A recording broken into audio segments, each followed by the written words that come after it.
This is about my experience in university in the Netherlands, and about my frustration and in um, my powerlessness in what I'm experiencing. I'm experiencing a very, very sad thing. Um, I started before I started university. I was studying also something totally different. I was studying a more technical study, uh, more, let's say, for, I was following an engineering degree, but it was not university. It was a kind of a school which instructs you to become more practical.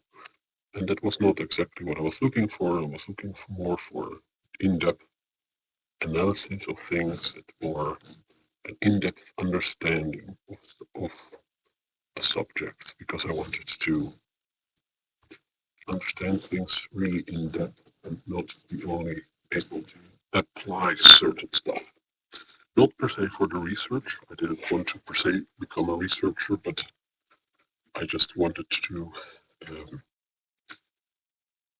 be more familiar with with a more rational understanding and a more logical understanding of things, not only being able to apply it. So let's say, to make a analogy, not only being able to ride a bike, but only being also being able to understand the principle behind what a bike is, how to make a bike, how to repair a bike.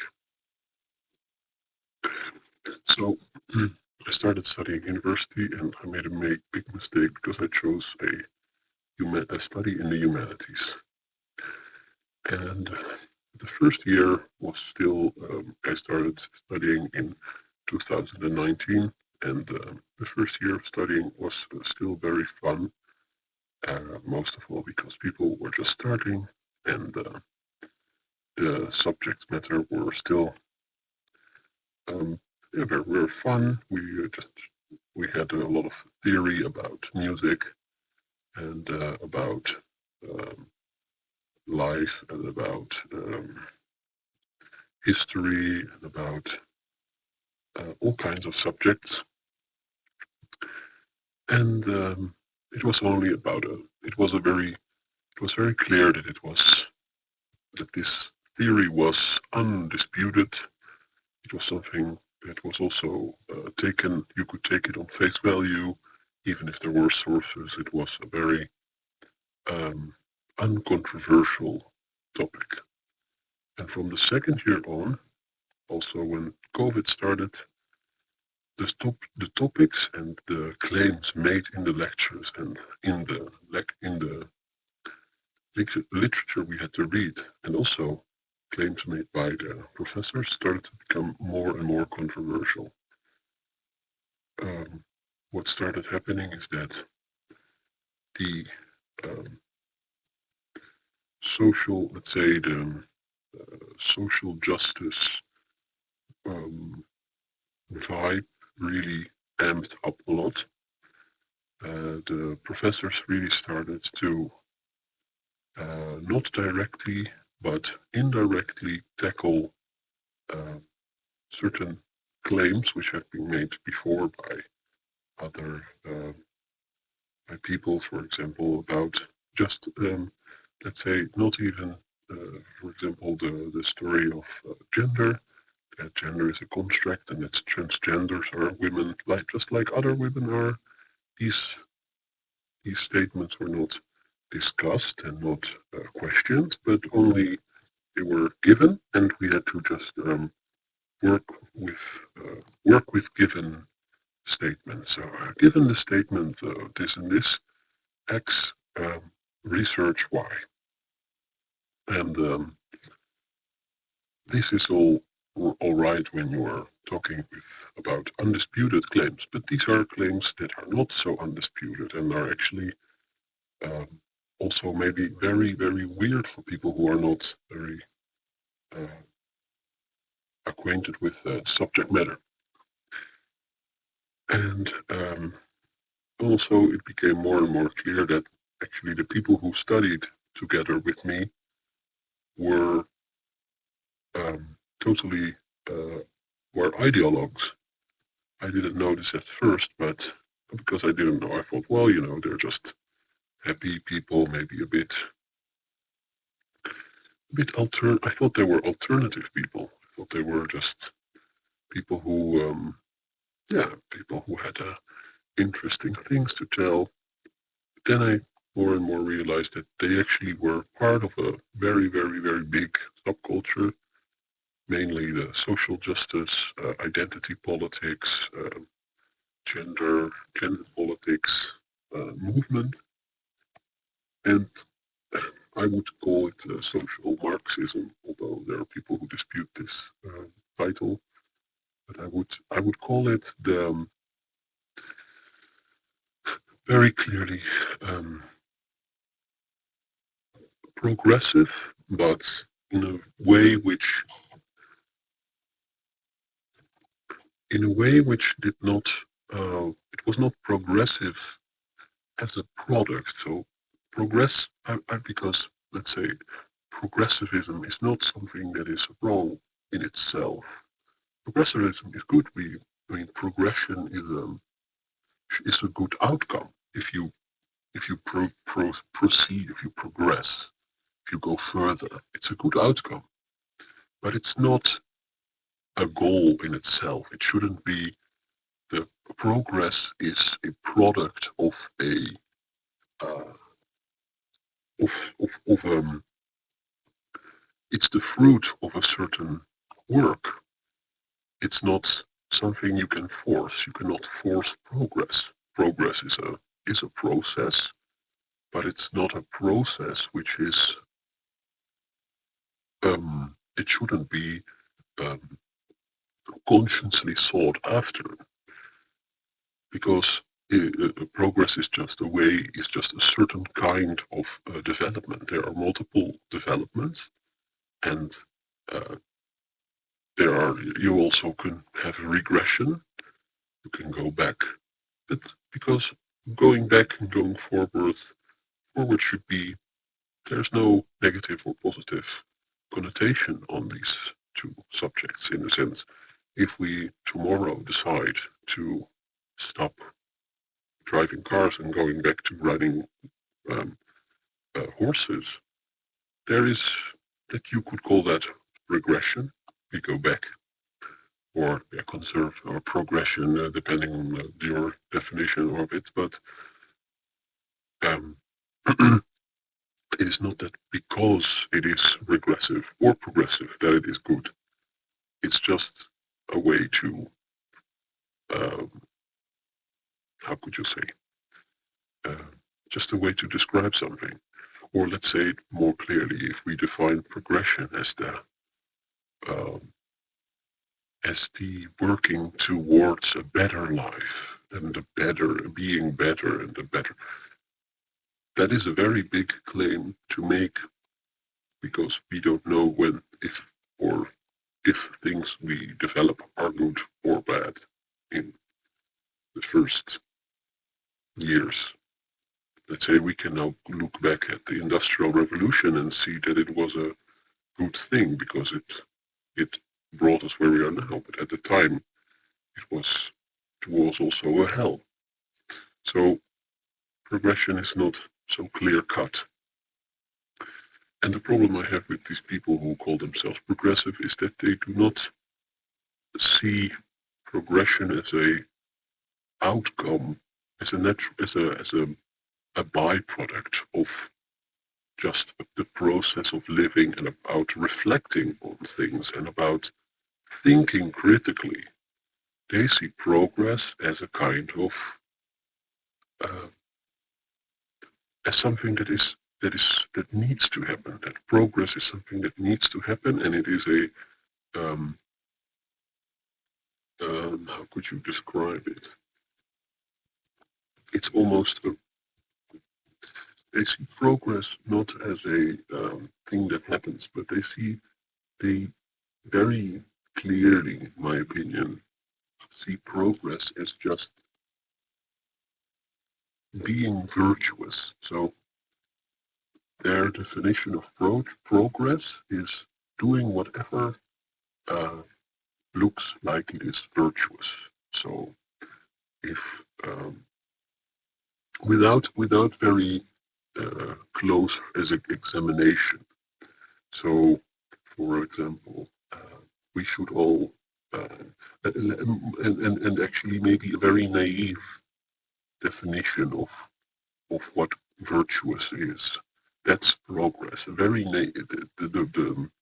these people, they are progressive, but in a very naive and very unthought way. Very, let's say that when you think of, um, well, let's say they look already at the end goal. They look at the end goal and they say, for example, well, people are poor, therefore we should give all the people money because we don't want anybody to be poor. And then they will actively campaign to make that happen without really thinking of the implications of, for example, giving everybody money. Because, for example, if you give everybody money, then what's the whole point of money then? Then you don't need money.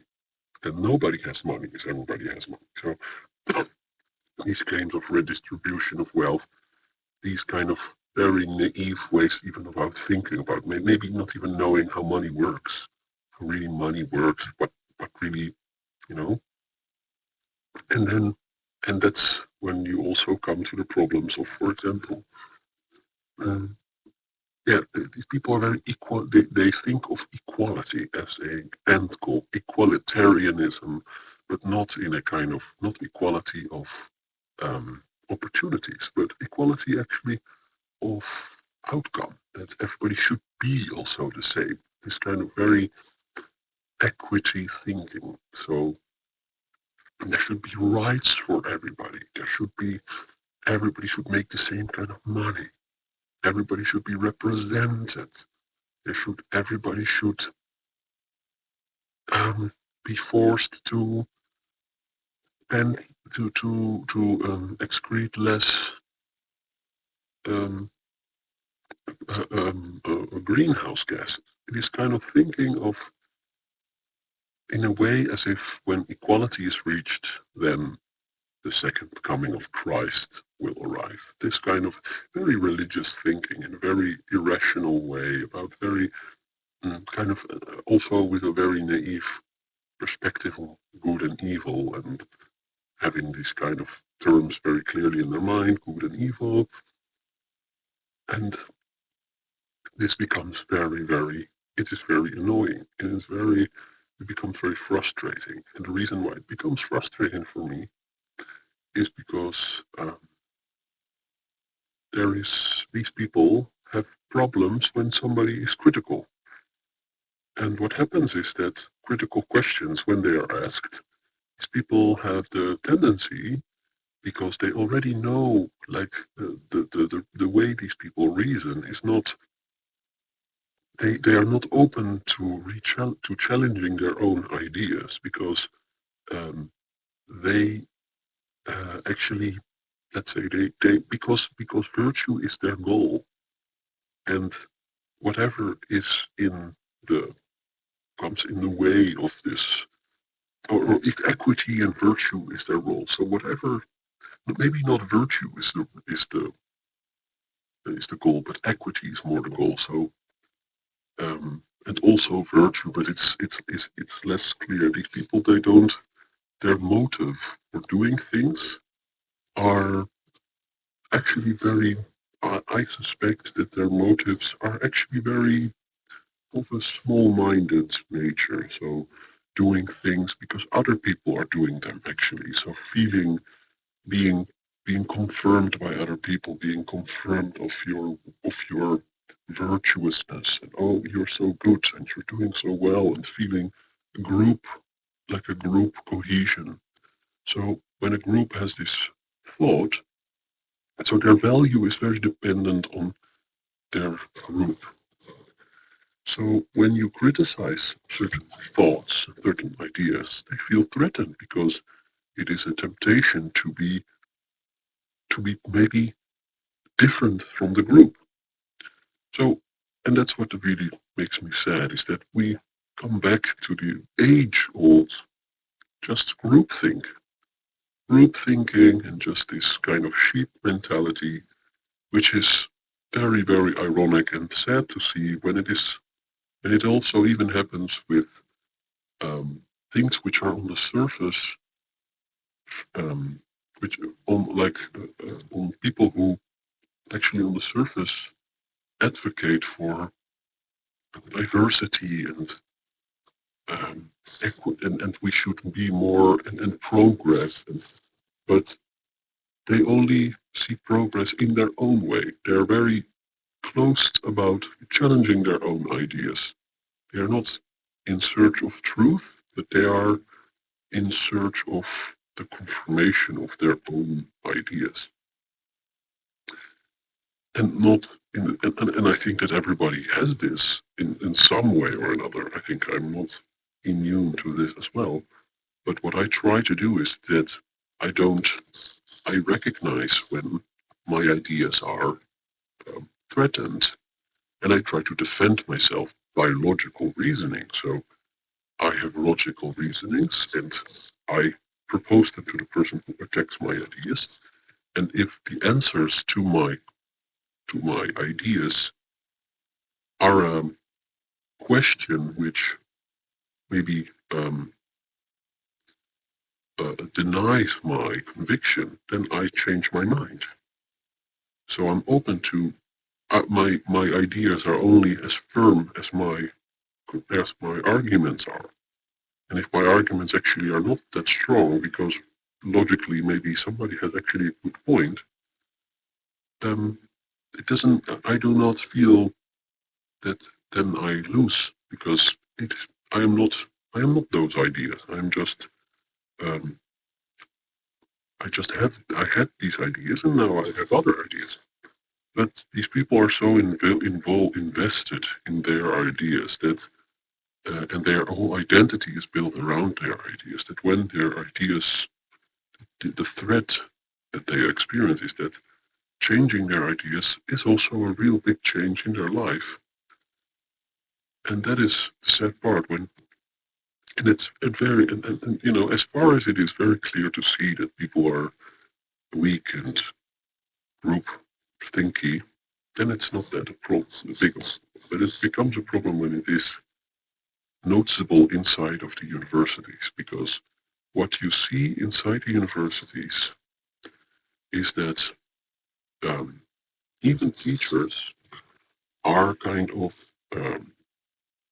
a lot of professors in universities are very left, or let's say progressive, equalitarians in this way, progressive in air quotes, of course, because I don't mean that that they actually achieved anything of progress, but they just call themselves progressive. I wouldn't call them progressive. I would call them illogical group thinkers, ideologues, but they call themselves progressive. So what happens in university is that there are some courses which in some way or another um, they group all the people together which think in this way, which have this way of which have the same kind of ideas. So for example, in humanities you will find it very, very, very sporadic that somebody does not think or that somebody thinks that capitalism is a good thing. A lot of people actually in humanities think, especially in the more, for example, gender studies things, they think that capitalism is bad, and actually everybody who defends capitalism is a capitalist himself. There is not really the idea of, it's not really a conviction, it's more of an identity. It's more of, I am an anti-capitalist, and if you are a capitalist, you are threatening me, my existence. So it's very, very close to home. It hits always close when there's no room for discussion. And this becomes very, very oppressive when you are in a class with people who feel they will not go there. Nothing is too low for these people. I have been personally attacked, and then it becomes annoying. And then it becomes a stressful and unsafe environment because um, in my class, in my class or in meetings with other students, I have been, um, first of all, people got very mad at me. Mad? Mad. Not just emotional, but they became mad at me. They became mad for even having an opinion. So the having of an opinion is frowned upon, different from theirs. And the kind of, like, let's say, the verbal lynching that takes place. So everybody falling over each other to reply to my ideas, to only be able to quiet me down, let's say. Unfortunately, the teachers are not a very big help because a lot of the professors are not guiding the conversation in a way which um, which gives some basis, which makes things clear. Because a lot of professors in the humanities, as far as I know, they really, let's say, they also really don't believe in. Let's say that humanities is a weird place because they challenge everything, but by challenging everything, actually they don't realize that they they they, they challenge everything, but secretly they have a lot of they pretend to be very unauthoritarian. For example, in and this is one of the reasons also why I'm so sad about this study which I'm following, is that a lot of um, these studies pretend or exactly say that there is a lot of liberty and freedom because these are also the buzzwords which people who want to study these things like. And I think that the teachers know this, that freedom and like diverse diverse ideas, the idea of diverse ideas, and but the actually like when diversity is one of the main points of attraction, it actually attracts only people with certain ideas which are maybe divergent from the norm, but they only attract those people. So it becomes an echo chamber for all the people who think in a certain way, and it's very frustrating when you are maybe you're critical of their ideas because they feel that they are threatened in the rest of society, and then they do not accept criticism. So let's go back to this point. What I'm saying is that these, let's say what I was saying about the diversity is that the diversity of ideas and the diversity of the openness to new ideas, which in the humanities is in high standing, it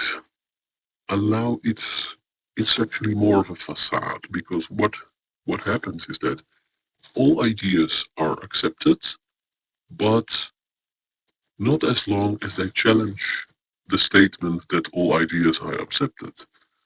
And that's of course very logical. Like let's say that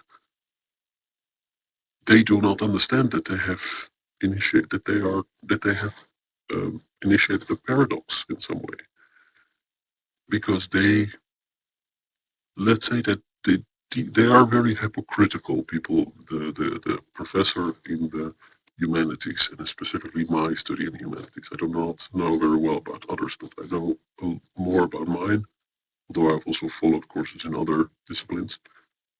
But what you see is that the professors have the tendency to not expect to say and to declare that um, there are no real rules about truth. For example, truth is not important, and there is no truth, and we have to challenge the ideas of truth and this kind of very let's say, fight the system rhetoric about, the capitalist system and about the indoctrination we have had, and we have to reverse the way of thinking, and we have to totally make ourselves loose of. But then they still want you to write something down. And also, they are teaching inside of an institution which has existed for hundreds of years, which is based inside this system which they pretend to despise. And you could ask the question, so if you are so against all these systems, why are you in this university? Why are you making part of it? Why are you being part of it? And why are you giving us votes? Isn't that are you are you not incentivizing us then to give answers that you like? And isn't it actually even, I would argue that it's actually even more damaging when there are no criteria, no real clear truth claims, when everything goes as long as you can give an interesting argument for it, or as long as you can make it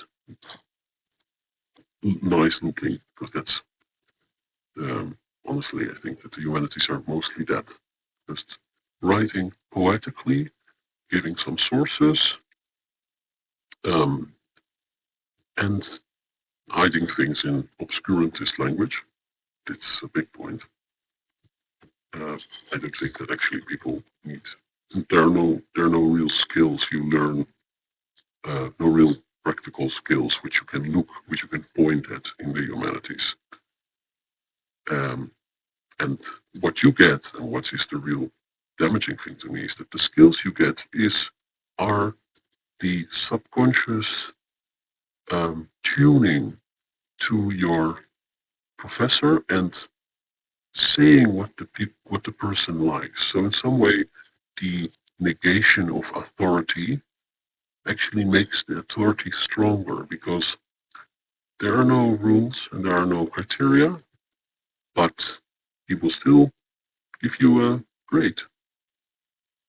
So if you get a bad grade, that is that is disincentivizing you to do what you were doing, as if there was something wrong with what you were doing before. So there are these criteria which become very nonsensical when you're the first person who's saying that they want to challenge these criteria and these norms. And so the negation of norms and the negation of values and the negation of criteria is actually is making the students actually very, very, very susceptible to pressure, to social pressure, which is something that I feel and I see a lot around me, because the professor has the tendency, for example, professors has the tendency to assert they, because they, like, also, one of the things, of course, about this challenging of norms is um, that they challenge the distinction between professor and pupil, is that they project themselves as your friend, maybe, and maybe a bit a hip student. A lot of these students, they make me gag because they put on a cool hat, some cool glasses, and if it's just a person on the street or like somebody working outside, good for you, I don't care. But what I hate about it is that these people try to pretend that they are one of you, and they are not, because they have say over whether or not you pass a course, yes or not. So I think that when you have these kind of responsibilities, you should also dress yourself and distinguish yourself from the rest of people. And this is something very damaging, I think. So what happens is that one of the things I see, what I heard a lot, is that actually a lot of students, they um, their papers and their essays are always very personal. Either they're very personal, they are also something about what they like, which is also I think a bad incentive about what you like. It's very like belly button staring kind of, because and it's always about this very sacred, which makes me very desperate. the sacred personal subjectivity, because like, for example, people who are maybe of Asian descent, somewhere in Asia, Chinese descent, will write stories about me as an Asian, my experience in the Netherlands as an Asian. These kind of very stories which also have a load on them because um, they are personal. So criticizing the story is criticizing the author. The distinction between the personal and the impersonal is blurred in these kind of studies. And that is something that is, in my opinion, very damaging to academic literature in general, because there is no real, um, the goal is not to be objective. And we all know that there is not, objectivity is maybe different for me than it is for somebody else. But the wanting to be objective, the at least trying to be as subjective as possible, is not even something that people in humanity strive for. They say they just want to have nice stories, just writing, just having other experience of other people, but they still put a judgment on it. So indirectly and unconsciously, you are conditioned to write what the professor wants to hear. And in this way, it is really kind of a brainwashing method, because you don't know you're being brainwashed. You don't have rules you can rebel against because there are no rules. And in this way, it is very similar to communist Russia, where there are no rules, you cannot break them. So you don't know when you have broken a rule. And it's a very, for me at least, I am very conscious of this process, because because the subject at hand is maybe, because I'm also a person who has woken up, let's say, in air quotes, because I also was like that when I was younger. I was like that. I also was a person who would uncritically accept the narrative of um, quote unquote progressive people. For example, that right-wing people are Hitler, are Hitlers, and everything against migrants is Hitler, and um, all these things. And I think that the reason why I started to change is that I started to really think critically and think for myself and really reflect on certain subjects. For example, another subject, transgenderism, almost now ubiquitously accepted by these professors, even though the claim itself is absurd, even paradoxical to say, for example, that a man, a man can become a woman without some very magical process. In a sense, if somebody says to me, a man can become a woman, then what I imagine myself happening is that, for example, the whole body changes, the whole biological makeup changes, and that, his testicles turn into ovaries and his penis turns into a vagina. Everything together. That's what, for me, it means for a man to turn into a woman means. But what these people have achieved to do is to say, no, you can become a woman just by identifying as a woman. And if you deny this, then you are denying the existence of people who claim this, as if this is as if this is a horrible crime. Of course, this is also, of course, very funny, because these people challenging everything do not challenge the authority of, they do not challenge the idea that maybe denying something can also be good.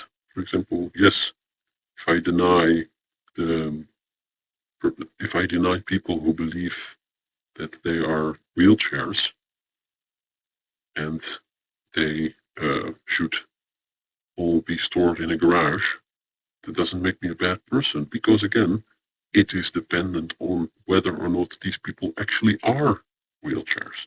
And there we come back to the whole story about truth, that inside the humanities, it's not important whether it is true or not. It's just important that people feel that way. And that is so, so damaging, because they will not ask themselves, well, this person claims to be a woman, but is she actually a woman? And so independently of what the person is saying, asking oneself, is this person really a woman? I see this is a man. This looks like a man. But this man claims that he is a woman. Or she is a woman, if you want to be a real big dummy. So the independent critique research, let's say, is totally overshadowed by what the other person identifies himself as, what the other person identifies himself with. So it becomes very, these people, they do not ask themselves whether it is true or not, because feelings are more important, feelings and personal experience more important than truth. And this is, or even the looking for truth. These people, they do not want to find something or hypothesize something and then be corrected by the outside world. They do not want to be wrong. That's maybe one of the real things these people bind together, that they do not want to be really wrong. They don't want to be wrong, to admit that they were wrong. So their claims are always truth truth um, um, ditching, truth ditching. They do not want to even make truth claims, but they still enforce others to behave like they are doing. So they will talk about respect and they will talk about um, the equity. They will not ask themselves based on what this equity even deserved? Should we give equity to everybody? These questions, the deeper questions, they do not ask themselves those. So it is very difficult for me because I'm one of the only person who thinks like this in my lecture group. And what happens a lot is that I get marginalized and I feel very bad because apart from the illogical statements these people make, I really fear for real, for real inequality and for real injustice being overshadowed by these irrational ideologues who claim in the name of progress, in the name of fighting injustice,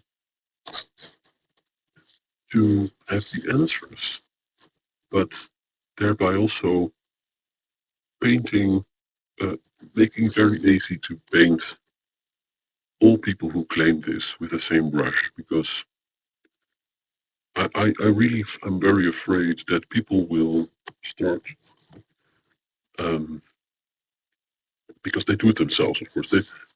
These people, they're gaslighting other people into thinking they're being like a kind of, they're mischaracterizing what justice and what injustice actually means.